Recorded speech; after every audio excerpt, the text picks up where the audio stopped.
আসসালামু আলাইকুম ওয়া রাহমাতুল্লাহি ওয়া বারাকাতুহু। আমরা যখন সালাত আদায় করি তখন আমরা নিয়ত বাঁধার পরে একটা সানা পড়ি। সেই সানাটা হলো আবু দাউদ শরীফের মধ্যে বর্ণিত আছে, সহিহ সনদে বর্ণিত আছে।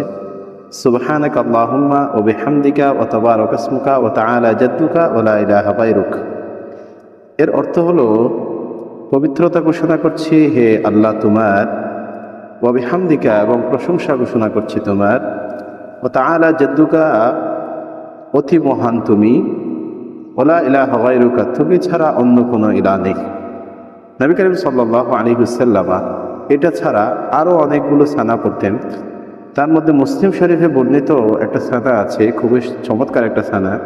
রাসূলুল্লাহ সাল্লাল্লাহু আলাইহি ওয়াসাল্লাম নিয়ত বাঁধার পরে পড়তেন, আল্লাহুম্মা বাঈদ বাইনি ওয়া বাইনাল খাতায়া কামা বাআদতা বাইনাল মাশরিকি ওয়াল মাগরিব। আল্লাহুম্মা নাক্কিনি মিনাল খাতায়া কামা ইউনাক্কি আথ-থাওবুল আবিয়াদ। আল্লাহুম্মা ইগসিলনি মিনাল খাতায়া বিল মাই ওয়াত থালজি ওয়াল বারদি। এর অর্থ হলো, হে আল্লাহ তুমি আমাকে গুনার কাছ থেকে এত দূরে নিয়ে যাও যেমনভাবে পূর্বকে পশ্চিম থেকে, পশ্চিমকে পূর্ব থেকে দূরে রেখেছ, এবং আমাকে তুমি গুনাহ থেকে এমনভাবে পরিষ্কার পরিচ্ছন্ন করো যেমনভাবে সাদা পোশাককে বা সাদা কাপড়কে ময়লা থেকে পরিষ্কার পরিচ্ছন্ন করা হয়েছে।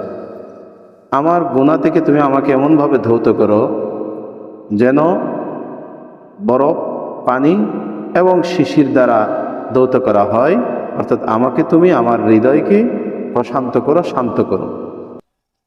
এই থানাগুলো আমরা যখন অর্থসহ বুঝে পড়ব তখন আল্লাহ সুবহানাহু ওয়া তাআলা প্রকৃত ইবাদতের স্বাদ আমরা পাবো সালাতের মাধ্যমে। আসসালামু আলাইকুম ওয়া রাহমাতুল্লাহি ওয়া বারাকাতুহু।